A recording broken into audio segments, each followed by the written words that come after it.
Welcome to this special video from the London Chamber of Commerce and Industry. My name's James Watkins. I'm the Head of Policy and Public Impact at the Chamber. And today we have a special guest with us, Tarun Ghulati. Tarun's a long-standing member of the London Chamber of Commerce and Industry, but more importantly, he's also a key figure in the London business community. Tarun has been an investment banker and has been involved in a whole range of different businesses, from startups to more mature businesses in a whole range of different business sectors.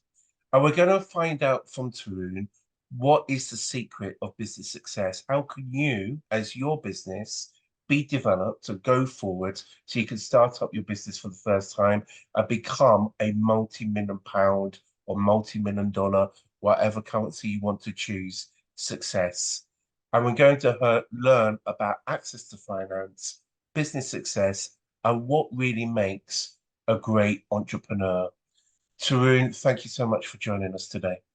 Thank you so much, James. It's a pleasure. Thank you for having me today. Thank you.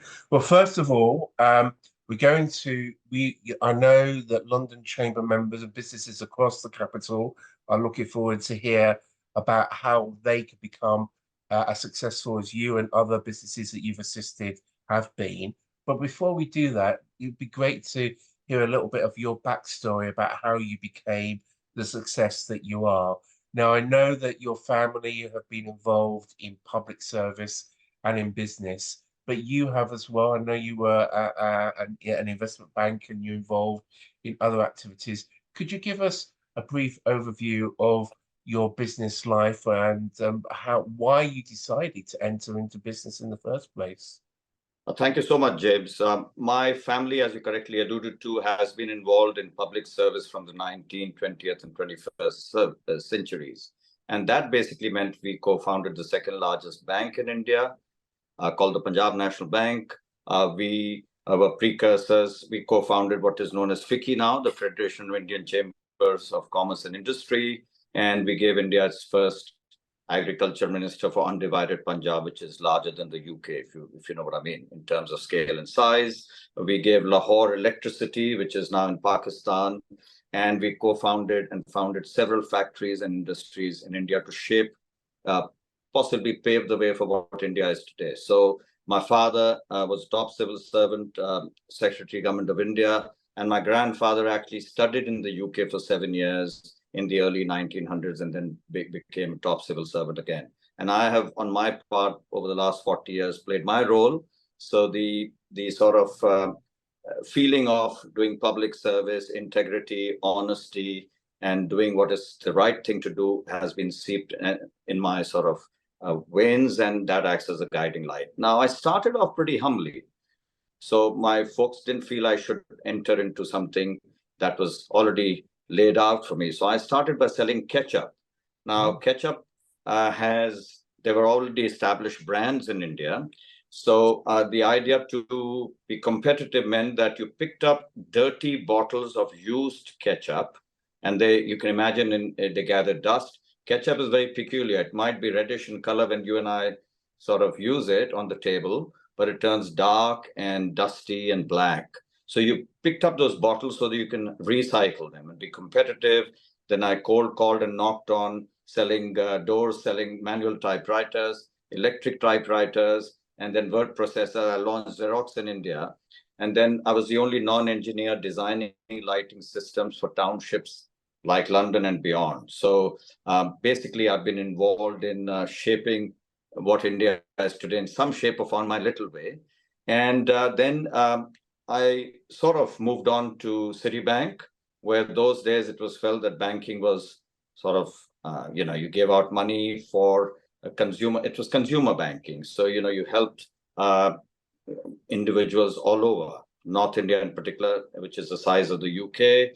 And then I headed on to become the collections head when things went bad. So where I had 7 or 8 cars waiting outside an airport for me at one time, I would then have nobody because you're a collections head then. So I've actually sort of used, whilst I've traveled all over, I sort of started my journey by actually traveling on hand-driven carts, horse-driven carts, ordinary buses, and then graduated. So for me, all battles actually start in the mind. So if somebody is passionate about doing something, you want to do something, you actually can achieve whatever you want, provided you want to achieve it. Most people ponder over problems and they don't look at the opportunity there. So they get sort of bogged down. And there is not a single plan that can always move as you may have set out. There will be alternatives that you need to use at times. And these alternatives sometimes may not be where you set out originally, but they turn out better. So I then moved on to Citibank. And then from there, I moved on to HSBC. I got headhunted by HSBC. I was sat in the offices of the HR head. And he said, will you join the financial institutions group in Calcutta, which is Eastern India? I didn't have the foggiest idea. From a consumer banker, I became an investment banker. So I did that for part of India and then Bangladesh and Nepal. And then I was the corporate banking operations head, ensuring that the relationships managers were on a straight and narrow, making sure that the audits went well. And there were priority sector lending areas that the bank had to adhere to. And then I became the retail banking head for HSBC in North India, which is again the size of the UK. And HSBC, for those who don't know, is the only bank in the world since its 165 years of existence, has a cadre called the International Manager Cadre, which constitutes only 0.1% of its workforce. So if you might recall, we had Midland Bank here in the UK. HSBC had just acquired Midland Bank, and they were looking for 5 mid-career international managers from within the bank. So there was a global trawl, and I was selected from about 25,000 individuals. 25,000. That meant 6 months of rigorous assessments, all sorts of things. And I think those attributes and skills have helped me throughout. So my journey with HSBC began. I went off to Hong Kong, which was before the handover to China. And I ran credit and risk for 15 countries. This would be a few $100 million at any point in time. Otherwise, the local CEO of a country would have handled that. You could be doing aircraft financing one day. It could be a structured deal, a Tokyo Disneyland deal, where supposing you want to make sure there's a bond issuance from the gated revenues that come in, all sorts of things, and pure vanilla lending. If it was a pure Japanese credit renewal, it would be 500, 600 million. And then I ran on to run operations for 15 countries for HSBC, which meant that the bank had a strategic plan. You have to dovetail the country operating plans within the overall strategy to ensure everything tied up. So that meant that you helped large businesses in those countries, but also at the same time, you contributed to the growth of those countries in many ways, because HSBC might well have been the local biggest bank in that particular country, in Asia Pacific in particular. And then I went off as a senior vice president in Thailand. I was the deputy CEO in Qatar, where we made more money than the combined businesses of HSBC in the region. Now, for me, one of the key things I would like to tell your listeners is it's about people. People give you business, people take business from you. So your teams are critical. So you sometimes have to hire people who are smarter than you, who then, if you rally around, lead from the front, you roll up your sleeves, success comes.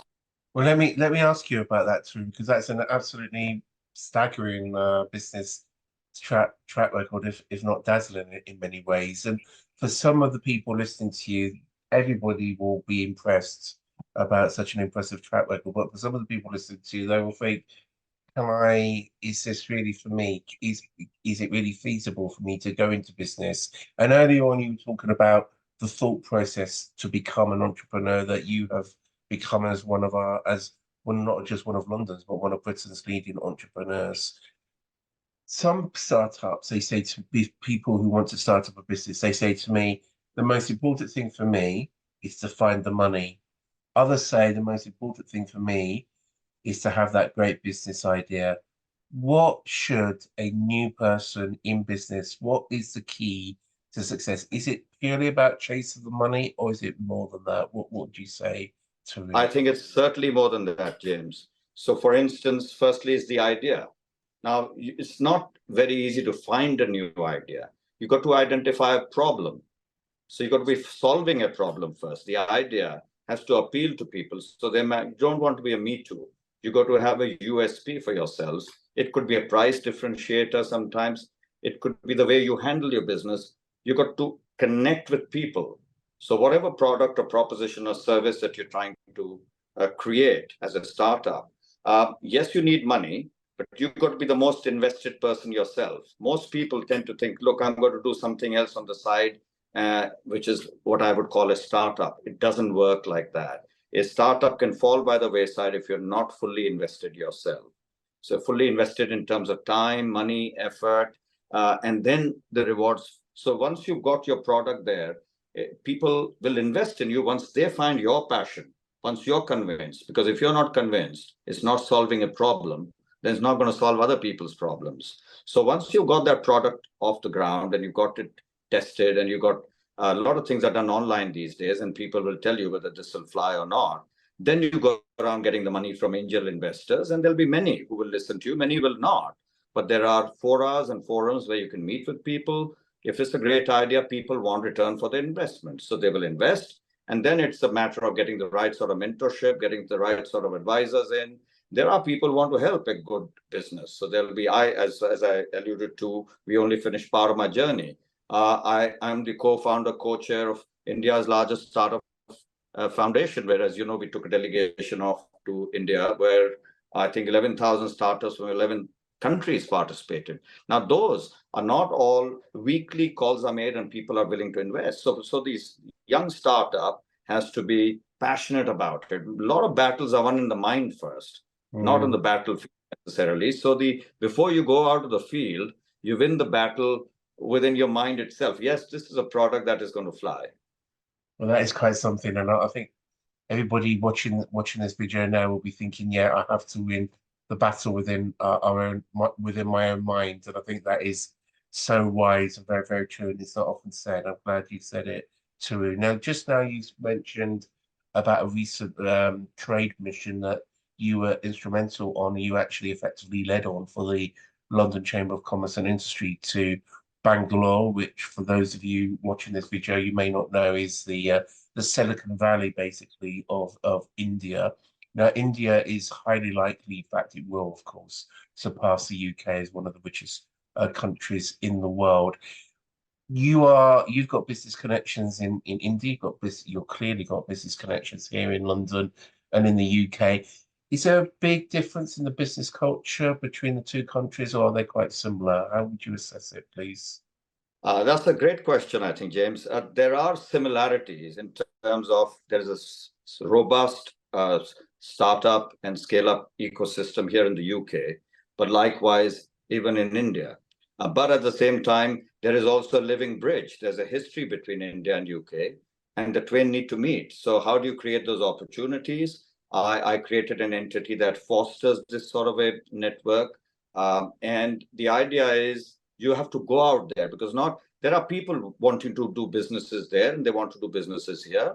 We were talking of products and propositions and services. There is a strong belief in me that you need to create strategic partnerships. You need to have people who tie up with you. They're willing to sort of hold your hands. So for instance, I must tell your listeners about something I launched called the 21st Century Icon Awards. Now that is an award which nurtures, fosters, and holds hands for the next generation below 50 years of age. Now, it's a not-for-profit, but why is it that finalists and winners have come from 44 countries to date? Why is it that some of the top entrepreneurs, members from the House of Lords, the Lord Mayor, and several other important people are on the panel of judges? Because the idea is people want to help people. People want to help businesses prosper. And, you know, the barriers where you could say this is one country, that's another country, those are geographical barriers. Countries are actually, trade is not done like that. Trade means there are no barriers, and e-commerce and social media and other aspects help. So there is really no barrier. The barrier lies in our minds. So you got to go out there, see what other people are doing there. So there may be differences in culture and other things, but there is no difference in people wanting to do well. So that is the mindset. So India is successful because of the fact that people are entrepreneurial in spirit. You need not be an entrepreneur, but that entrepreneurial spirit, the drive, the energy, the passion helps. And then I think the people from the UK can imbibe a thing or two from that sort of a mindset, because that perhaps is where, if you look at the startup and the ecosystem, 60%, yes, 60% of venture funds are still coming from the US. So why not more homegrown funds where then you sort of foster and nurture the entities here? So there is ample opportunity for making sure that the trade flows, because UK, from a time zone point of view, a lot of trade flows from here. There is also a lot of exchange. We move a lot of markets. So at the end of the day, people want to do business with the UK. And as you know, there's a free trade agreement likely to be signed. Now, that is again an opportunity where the London Chamber of Commerce and Industry and people like me who sit on the Asian Business Association, and as a former deputy chair, I'm closely associated, where we can play our role in bringing businesses in here. And they want to do business here. Because at the end of the day, the first port of call, they still feel that US is far away. So for most, it's not for the faint-hearted to just step up. They feel the UK still offers, and London in particular, offers that opportunity where it's unparalleled. So I think we have a good opportunity here to build and take advantage of that living bridge. Well, that's really interesting. And in a moment, we'll definitely go to talk about exporting, including to India and other countries, as well as the US. And also, we talked about the Asian Business Association, which, for those of you who do not know, is part of the London Chamber of Commerce and Industry. But before we do that, Tarun, I wanted to pick up on something you've just said about, how if we are successful within our minds, we could be successful in our lives. Tarun, I meet many Londoners who are from deprived areas of the capital, who say that some of them quite pretty young, younger than you and I, who say, look, I just don't think I'm going to be successful. I'm just going to have to find a basic job. In an ideal world, I would like to own my own business, but people like me are not successful. And earlier you were talking about maybe in India, there's a more of an entrepreneurial mindset. But for people here in London from all backgrounds who have that point of view and may not have the kind of family that you were blessed with in terms of the opportunities that you described earlier, what would you say to that young person in a deprived area of London who says, I would like to set up a business, but people like me are not given the opportunities? What would you say to that person to give them the drive to move forward? James, you hit on a point that is very, very true. There are about 2.2 million people living in poverty. And now poverty can be defined in different ways, but poverty is poverty. And the cost of living crisis hasn't helped. There are a lot of adults who are not even educated. So and of the 2.2 million living in London, there are about 33% children who are also. So, and the youth, because of the cost of living crisis, there are over 270 nations whose diaspora live here. Think about it. And over 300 languages spoken here. So these communities, you're correct, a lot of them are finding it difficult, whether to heat or to eat. And interest rates have soared from about 10 basis points to 5.25 now. I know inflation has come down, but there's still a long way to go. So if you go for your weekly shop, that bag looks still very empty from where it used to be. You make a very valid point. I think the local governments, the national government, and indeed entities like the London Chamber of Commerce and Industry have a role to play here.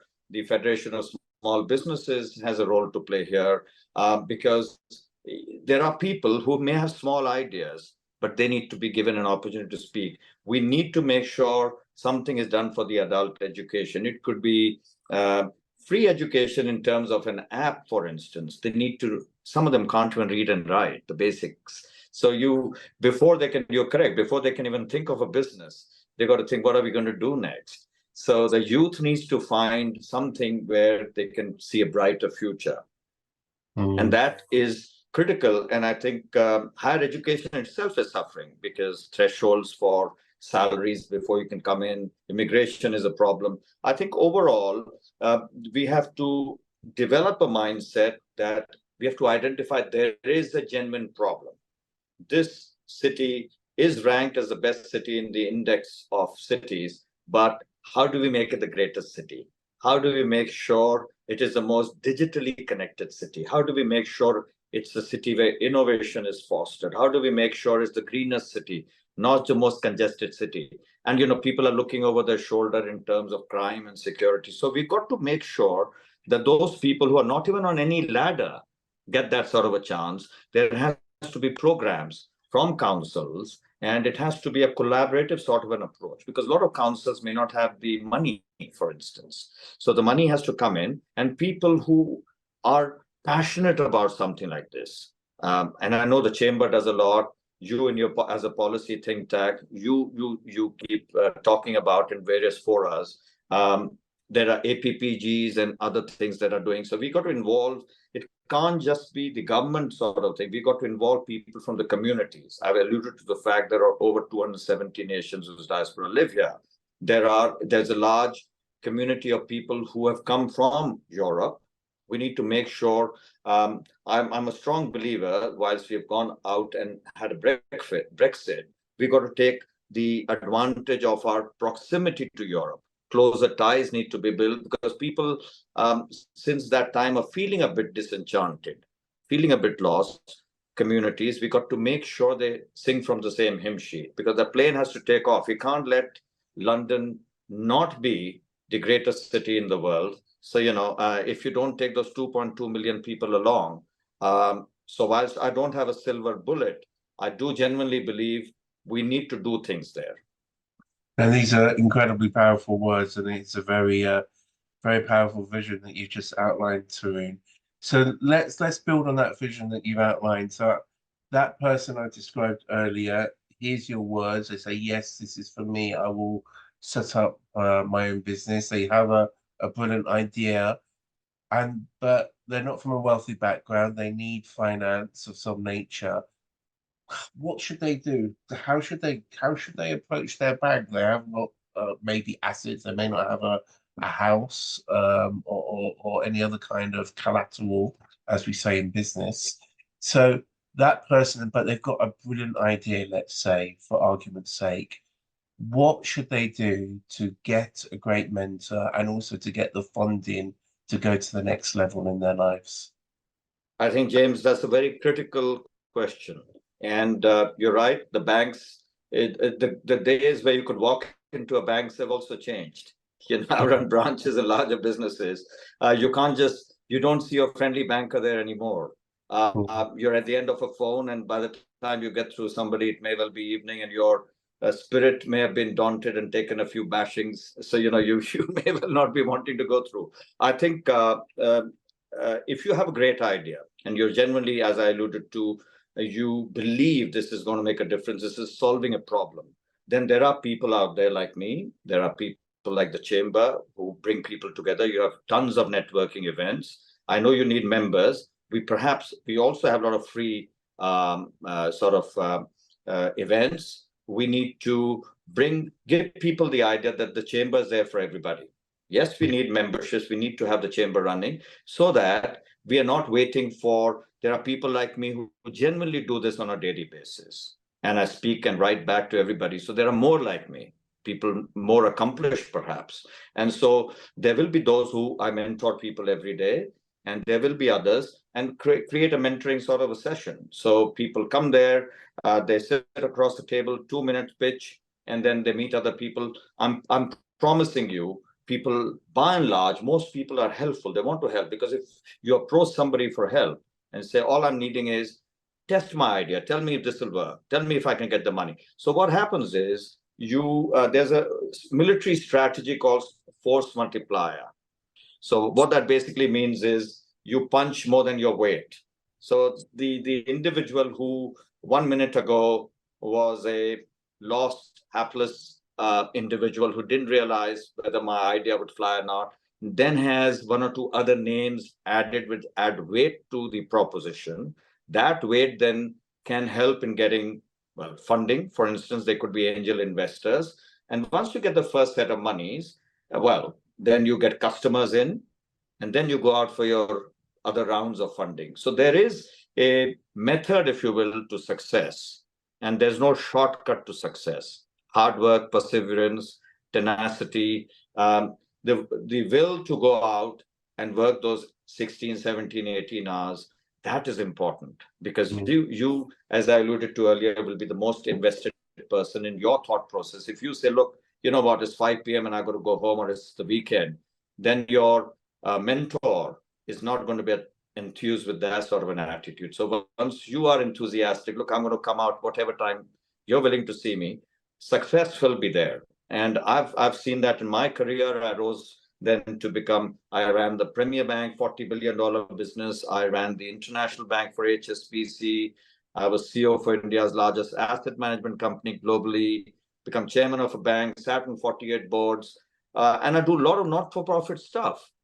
How is that? So there are others like me who do it better, and they will, I'm pretty certain, join hands. Any of your listeners listening today, I would urge them to go out and help others. This is genuinely a problem. This is our city, your city, and London needs all of us to put in our bit. So whenever we can find that time, help those people, because sometimes it's that one call from us or one message from us that they're all waiting for before they lose their enthusiasm. No, it's really powerful words, and actually it's really interesting, Tarun, how you describe not just the passion, but the dedication, the hard work that will lead ultimately to everybody's success who is watching this video now. So that's really very inspirational, truth be told. So thank you. So let me ask you to build on that issue, because some people say, okay, I've got this great idea. I've now putting in all these hours.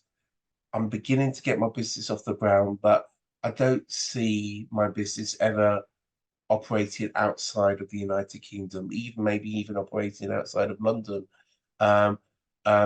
Is that, in other words, many people say to me they feel intimidated, not just about exporting to India or to the United States, but even exporting across the channel to France. Why should people export goods and services overseas rather than just staying in the UK? What's the advantage, or is it better just to stay within one country? What's your opinion on that? My opinion is you got to look further ashore, not restrict yourselves. Good old days is to have the barter system. You and I haven't seen it, but it still exists today in a different shape or form. So I'll give you an example. For the 21st Century Icon Awards, who was my media partner? CNBC. It was a barter arrangement. In other words, they wanted to see entrepreneurs that were doing well across the world. I knew them. I was showcasing them. And guess what? The 21st Century Icon Awards was showcased in 80 plus countries. Now, that is barter system even existing today, because people want, I talked of strategic alliances, strategic partnerships. That's what matters. So I would urge everybody listening today, don't be intimidated. Again, that fear lies in your mind. Don't look over your shoulder who's doing better or doing worse. Your journey is your journey. Keep focused with blinkers on. I keep my eyes open, meet with people. People give you sometimes ideas. People are willing to help. Go out and meet with people. Come to the chamber events, for instance. That investment, even if it's a paid event, you will meet with people, and then you tell them clearly what your ideas are. So talk about going further ashore. Yes, they must take the journey out sometimes. Think of it like a holiday. You see, enjoy a place like India, for instance, travel around. You will meet with people, talk passionately about your product, tell them how this would benefit. So go with a bit of research. You just don't go around. So it's treat it like a holiday, meet with the people, people will listen to you. And there will be those who will say, guess what? Even I want to come to the UK. How do we join hands? So if you sit in your home and think it's daunting, yes, it is daunting. A lot of things are daunting to all of us, but you've got to overcome your fears. The only way you can do that is to grasp them. Do you grasp the nettle, if you will? And then you'll find that the path to success will be there. It may be slow, but believe me, those who venture out achieve success. Well, thank you so much. Well, in the first half of our discussion, we've discussed the best elements that an individual should find in themselves to be successful. In this final half of our discussion, Tarun, let me talk about those factors that a successful business person will face. We've spoken during our discussion about the business culture in the United Kingdom and the business culture in India. Some people say to me, oh, India is the great opportunity. Well, clearly, it's going to be a more economically successful country than the UK over the coming years for all sorts of different reasons, which is natural and understandable. Others say, well, there's a lot of red tape and bureaucracy in India, so it's going to be hard for me to access the Indian market from London or from the UK. Do you think a small business can be successful in India, or is it just too difficult because of various regulatory issues? What's your perspective on that, please? I think firstly, let's touch upon the delegation we took last August. I believe there are about 150 odd inquiries we received at the chamber. I don't know how many people have opened accounts and become members. They're not all very large unicorns that have approached us because they have other ways of coming. These are smaller businesses. So because we went out, you took part, and this was perhaps, if I'm not mistaken, the first time that the chamber had gone with a delegation like this. You took entities from here. So that meant that the entities from here were keen to do business with India. Likewise, about 10 or 11,000 businesses, showcase themselves. So they joined hands. And then you had the trade commissioners and the other deputy high commissioners for the UK. It is also incumbent upon our leaders who are based there to play their role. So there is a channel that the person arriving there is not left all alone.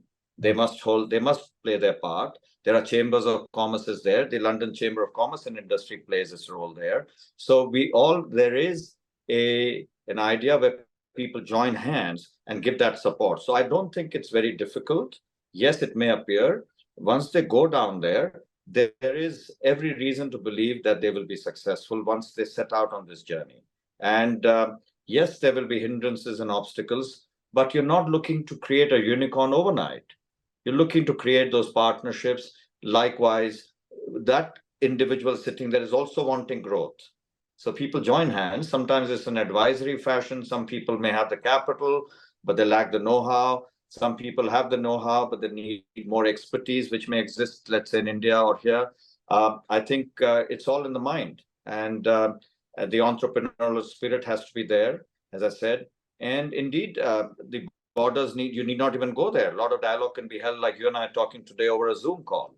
So you can have this conversation. You need not physically be there.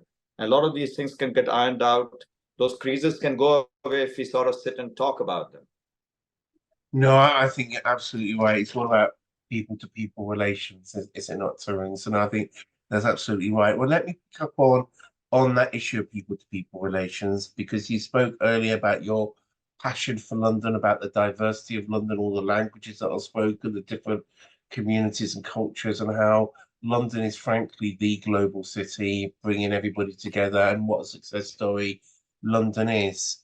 But others will say, including and that there are issues. So there was a report, Tarun, that the London Chamber of Commerce issued in 2022 that said that ethnic minority-owned businesses were facing more hurdles than white-owned, equivalent-owned businesses. Now, it's horrific that I even have to use those words in 2024, but that's what the report found. And there was a lot of evidence for that.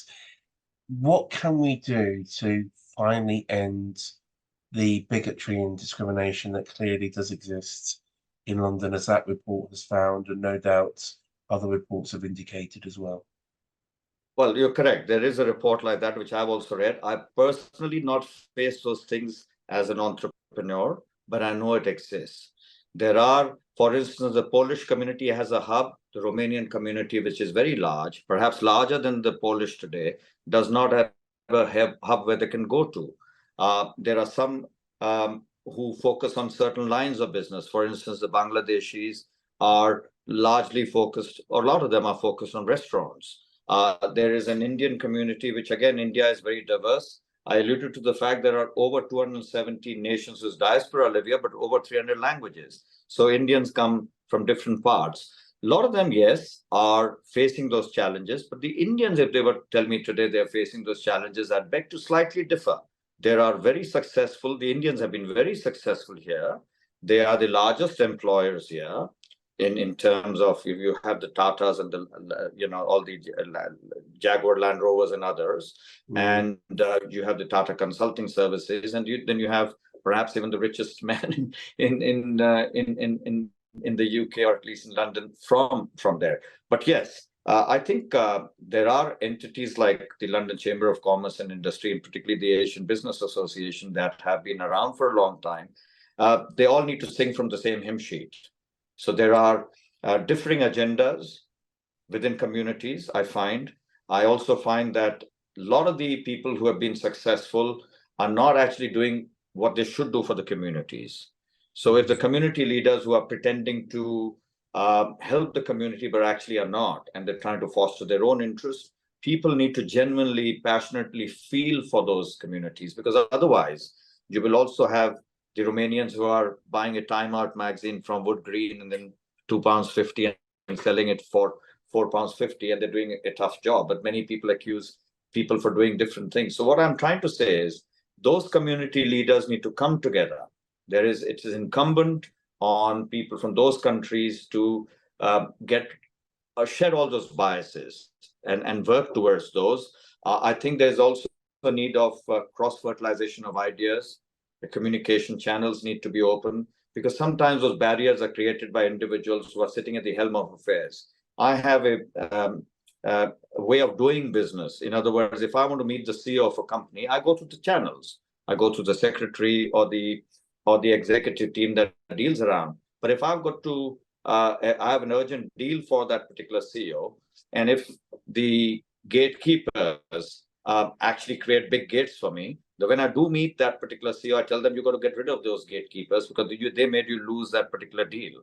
So sometimes there are people who create those hurdles which genuinely should not exist. So we were talking of, you earlier alluded to the fact that there was a time in India where people found it was difficult to do business. I don't think the current government, which is run by Prime Minister Shri Modi ji, they've got things going for them. There's no shortcut to success, and that is why India is now at the helm of most top tables, and it's punching its weight across the globe as a top economy, and there's leading the Commonwealth and other things as the president last year, including Africa within the fold. So that is an example where you can get rid of certain things that existed in the past, provided you're forward-looking. And so UK, maybe an aging, India also benefits from a demographic dividend. So does Africa. But that's why there may be experience here. There may be the if you will, the enthusiasm of the youth there. You combine forces. And so we can bring, because a lot of people look up to the UK and London. And why not take advantage of that, as I was alluding to earlier, where people can then come together. That's really interesting, and I think that kind of different communities coming together for the greater good is a powerful message that needs to happen, and it is happening, of course, in London. But I think you're right to say that more needs to happen in that direction. Now, several times in our discussion today, you've spoken about the Asian Business Association. Now, for people watching us, they may not be aware that the Asian Business Association, the Black Business Association, the Women in Business Group are all parts of the London Chamber of Commerce and Industry. But if you focus, as you have mentioned, the Asian Business Association a few times, can I ask you, why does the Asian Business Association exist, and what is it trying to achieve, please? Well, firstly, I'm the longest standing committee member and deputy chair previously. I think it was started with the idea that, look, there are Asian businesses that need help. And how do we give that? What fora do we use? So the late Lord Ghulam Noon started this, then we had Subhash Thakrar come on. And so some very senior people have been involved with this initiative. And they have been making sure that Asian businesses get the support, they get nurtured, they get the handhold, and yet more can be done. More can be done. I think the more can be done by engaging with the government sometimes, setting out policy agendas, making sure we also let them know how successful these businesses have been, making sure they know the contribution these businesses are making, making sure they know that these are big employers. Even though you employ 5-10 people collectively, they're one of the largest employers, contributing to the GDP of the country. Once you let people know, then other people want to, and also telling them of new agendas, new programs, like we were alluding to, helping startups, scale ups, taking delegations across, showcasing that success. We need to, I think, showcase a lot more. Yes, I know there are newsletters. I know there's a lot that the events team and the other team, they work extremely hard, over 300 odd events, and they need to be commended for what they're doing. But I think a lot more can be done in terms of social media, in terms of, if you will, making sure that this is echoed across. And so people like you who sort of bring about policy ideas and those sort of things need to be, again, people need to echo those sentiments, because these are very strong policies. So I think, and also you need to make sure that the twain meet. So if there's a Black Business Association, there's an Asian Business Association, and women in businesses, sometimes we need to have collective effort, because there are synergistic ideas that sometimes get lost when we create those silos. And I've always, in my career, I alluded to several businesses. I've had setbacks, but I've always exceeded all sorts of goals. And the reason for that success is I take people along. I make sure there are no barriers. There are no agendas and silos. So I think one of the things I would strongly suggest, if I might, is to make sure there are also some joint events like that, because we might say there's an ABA, there's a BBA and women in business, but then we were earlier talking about cross-country, international businesses. What about businesses here that can take advantage of those synergistic ideas? There'll be mentors there, there'll be funders there who like the idea here. So I don't think we should try and say, look, whilst we have created these to nurture, foster certain businesses coming from certain communities, we need to make sure the communities come together, because affordable housing may be an issue, which is a major issue. Genuinely affordable housing is an issue. And that's why communities are feeling insular, and they're not feeling, if you will, they're feeling a bit divisive. London can be a lonely place for many. Don't forget, this was a set of villages that came together that brought London. So we need to have local contribution, maybe bring the local councils in sometimes, bring those businesses in, so that the ABA, BBA, well, those are important to create those sort of entities, but they also, the twain needs to meet. East needs to meet the West there, if I might say. So in that sense, let's bring them all together, certain events. So I'm pretty certain that is very feasible and possible. Yeah, that's really interesting. And the idea of loneliness in a city of over 6-7 million people is striking, but also true. So it's a very salutary point. Actually, it's 9.5 million, James. Absolutely. It's growing. It's growing. Loneliness in a midst of population 9.5 million. It is true, and it's something that needs to be addressed. And it's good that you've highlighted that. So thank you. You know, you mentioned something just a few seconds ago that kind of struck a chord with me, because people say, I want to start a business, but I don't know what to do. So we've discussed today that, the battle within our minds to be a success. But can I suggest there's one other thing too, and I'd be interested to hear your thoughts on this. The fear of failure, the fear that they do something, that you and I, or that individual may do something, and then they fail. And failure is sometimes seen as a bad thing. But in Silicon Valley, in San Francisco, people say that failure is nothing to be afraid of, that you learn from failure. But there are many people across London, across the UK, who say, I don't want to go into business, I say privately, because I am worried about being a failure. What do you say to those people? Well, I like to remind them, ask their mother, ask themselves when they were toddlers, first learning how to walk, and how many times they stumbled and fell. We learned. We learned how to walk, then we learned how to sort of sprint, and then we are now again thinking, hang on, I'm in business or I'm in employment, and how do I succeed? And well, if I do this, I might fail. Let your mind not think like that. It's the mind, as I was alluding to earlier, which seeps in this thought. Positive energy is important. You manifest what you think of. So try and think positively first. Yes, there will be setbacks. Every company, as I alluded to earlier, I used to run the operating plans for 15 countries for HSBC, running in billions and billions. Now, it's not as if you're working with HSBC and everything is successful, or all lending is successful. Sometimes money doesn't come back, and that's why you have bad debts and other things happening. So banks are meant to take that element of risk, and so does every individual. You need to take a measured, calculated approach, and yes, you need to have alternative plans. And as I alluded to earlier, some of those plans may not be where you set out to be. I started selling ketchup, word processors. You'll be surprised, those days, what do you think was the USP? Would you like a letter to look very nice, right side justification, underlined and emboldened? Now tell me, your phones do that today. So if I could learn, we put hindrances and obstacles in our own minds. It may appear like a mountain, but you can start with baby steps and you'll climb it. So take those steps, don't be fearful. When you show that bold step has been taken, there'll be others that will join you in that journey. When they see that you're making those steps, your family is very important. The family plays a big role. And when they find that you are working hard, there will be those at home who will join you. They're your support system there. Your friends, you can bounce off ideas with people.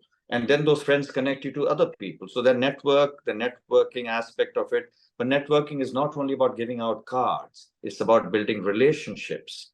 It's if you go in a room of 500 people, you don't have to dish out 500 cards and actually end up knowing nobody. Meet those 5-10 people properly. They should feel that they're the only people in the room.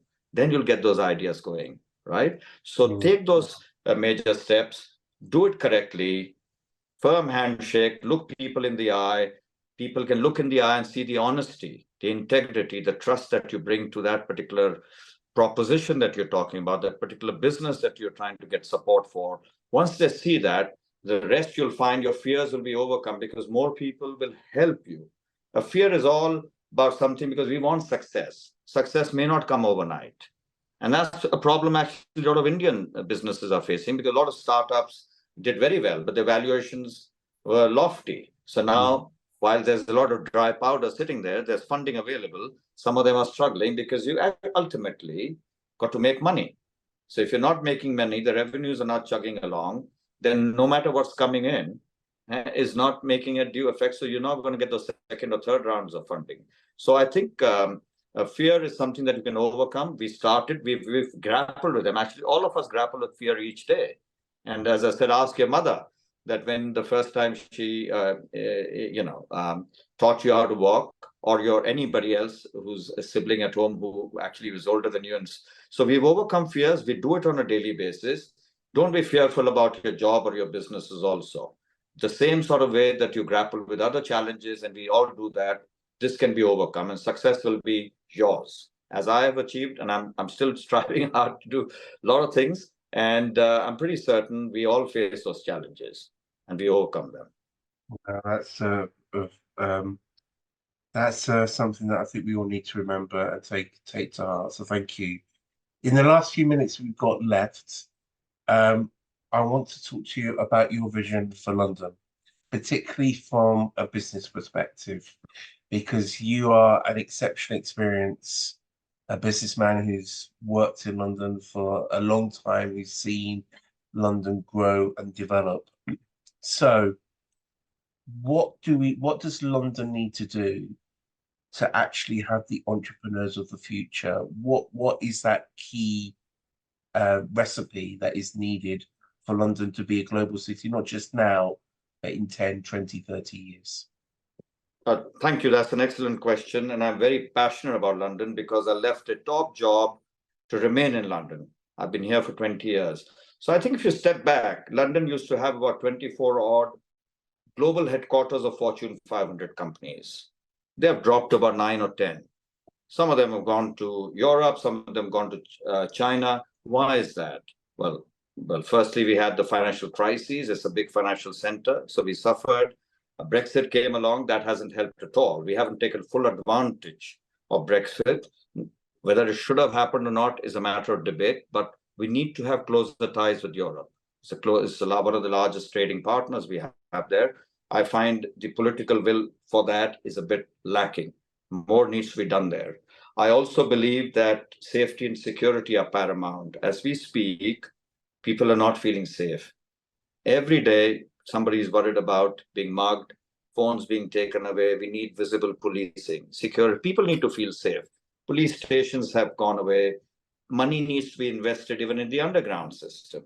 It's one of the largest, if not the oldest underground systems. So investment needs to go in. And, policies need to be such that the freedom of movement is as important as freedom of speech. So people have to pay for moving from one part to the other. It's not necessarily cleaning up the air. It's the most congested city in the world. It's 156 hours of time that each person, average driver, is wasting driving around congestion. Now, don't forget, that is also impacting growth. About 1,370 plus pounds each driver is losing. Now, that is also not keeping our air clean. So we got to look at those sort of policies. ULEZ and other things, people are finding it difficult these days. Low traffic neighborhoods. Now, these are modern cars. They can't drive around at 20 miles per hour, where it is impacting traffic. It's also the slowest city in the world, if you look at the TomTom research. So there is an element. I alluded to communities. We need more affordable housing because the youth does not feel, if you're not going to feel that you're going to live in a place for the next 5 years, how do you engage with that community? So those 270 odd nations whose diaspora live here need to feel engaged. There are wars ongoing. There's a strife ongoing in the Middle East. There's a war ongoing in Europe. So communities are feeling unsafe and people are looking over their shoulders. People have lost their smiles. Londoners have lost their smiles. London has lost its mojo.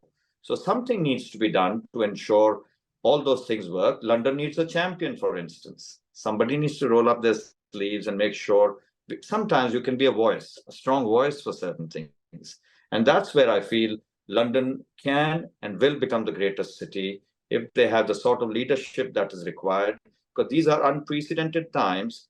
These are not the times where you need normal leadership. You need bold, decisive leadership. If somebody comes in and says, look, I'm going to transform. Change is not required here. You need to transform. You don't need a patchwork sort of a government running where you do something one day and something else goes wrong.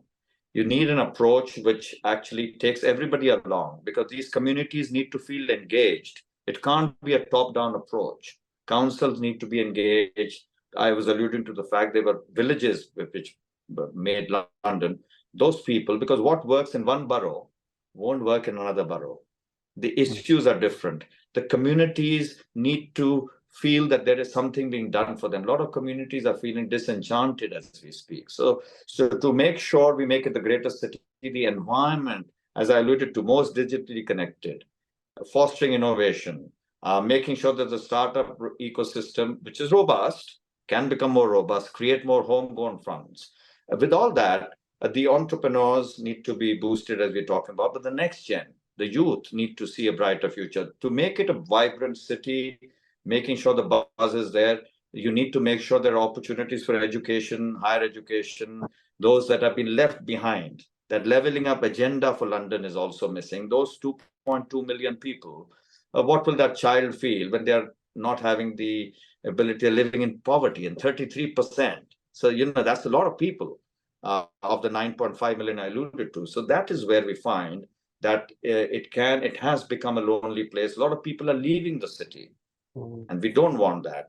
And we want to make sure everybody sings off the same hymn sheet. And, when a plane takes off from the runway, a lot of factors come together. You and I may be sitting on the seat. A lot of factors come together. All of us need to play our little role there. We need to make sure we work together to make London the greatest city in the world, James. And that's where my vision for London is. Well, I think that's very, very interesting how you put it in that way, in that forward thinking approach. So my final question is really takes us back to the beginning of this discussion, Tarun. We spoke about the special place of London in the world, how London is a success because it's a global, outward-looking city that brings people from all cultures, all backgrounds, all desires together so that we can make a success of ourselves and our communities. And we also spoke in this discussion about what it takes to be a success in business. So my final question really takes me to my very first question to you, Tarun. What is the secret of business success? It's very simple. I started with the mindset. Think, keep your mind strong. You know, if you're riding a horse, if you're a warrior, good old days, and you fell off the horse, well, you sort of fell on your knees, but you got back on the horse. Learn to get back from those stumbles. Don't look over your shoulder all the while. You got to be aware of what's happening around with your competitors. Your journey is your journey. Be passionate, be willing to work hard, get up early, have a plan for the day. Some of that you may not be able to do. Make sure it's added on for the next day. Build alliances, meet with people, be honest. When people meet with you, they should feel they're talking to somebody with integrity. People deal with people. So if they can't relate with you, if they don't like you as a person, they're not going to do business with you. So that honesty, that integrity, that trust needs to be built. Once you build that, build on that initial relationship that you have with somebody, continue on that journey. Deliver on your promises. Be punctual. Never be late. Dress well for the occasion. You see, your first impression you walk into a room is important. Sometimes people just saunter in. It doesn't help. Try and spend a little bit of money to look smart. It doesn't matter which brand. Personal branding is important because what happens is people spend a lot of money on buying certain brands, which you don't have to show to people. The tag is inside, but they spend very little time on their personal brand. That integrity, that what do you stand for? And you know, somebody is very good at in technology. People should know you for something. So for instance, people know me as somebody who's extremely punctual, always dressed a certain way. If I say something, I'll deliver it, no matter what happens. Stick by your word. That's what is important because people don't think you should imagine there's a fly on the wall, always watching you. So behave a certain way, always. People should see and look up to you and say, look, this is somebody we want to emulate. You know, and I may not be the biggest businessman, but there may be qualities of your personal branding with somebody who's very, very successful, maybe the richest man does not have. We should all stand for something, and people don't work on that personal brand. They say something, do something else, and that's what makes all the impact on people. So then that's what happens. They don't succeed. And then when they find that they're not delivering on their words, then people don't believe them. And when people stop believing in you, that business success doesn't come. And that's where we need to make sure we have a pattern to how we conduct our day. We make sure that is a continuum. I've been the same person I was since I was about 10 or 11. You see, bold, decisive, worked for a company, not for an individual. So I made sure we did the correct thing. When you do the correct thing, success comes. Sometimes in smaller measures, don't be daunted by your failures, because that's where the mind comes in. I said the mind is stronger than the body.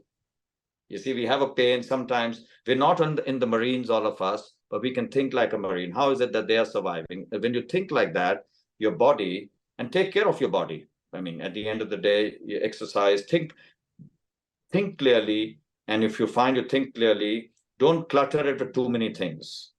Do a few things, but do them well. Try and excel in a few things. So your brand will then shine and you'll find success will be yours. Tarun Ghulati, thank you so much for your time today, for those powerful words, and how all of us can be a success and will be a success in our lives. Thank you, Tarun. For all of you, thank you so much, James.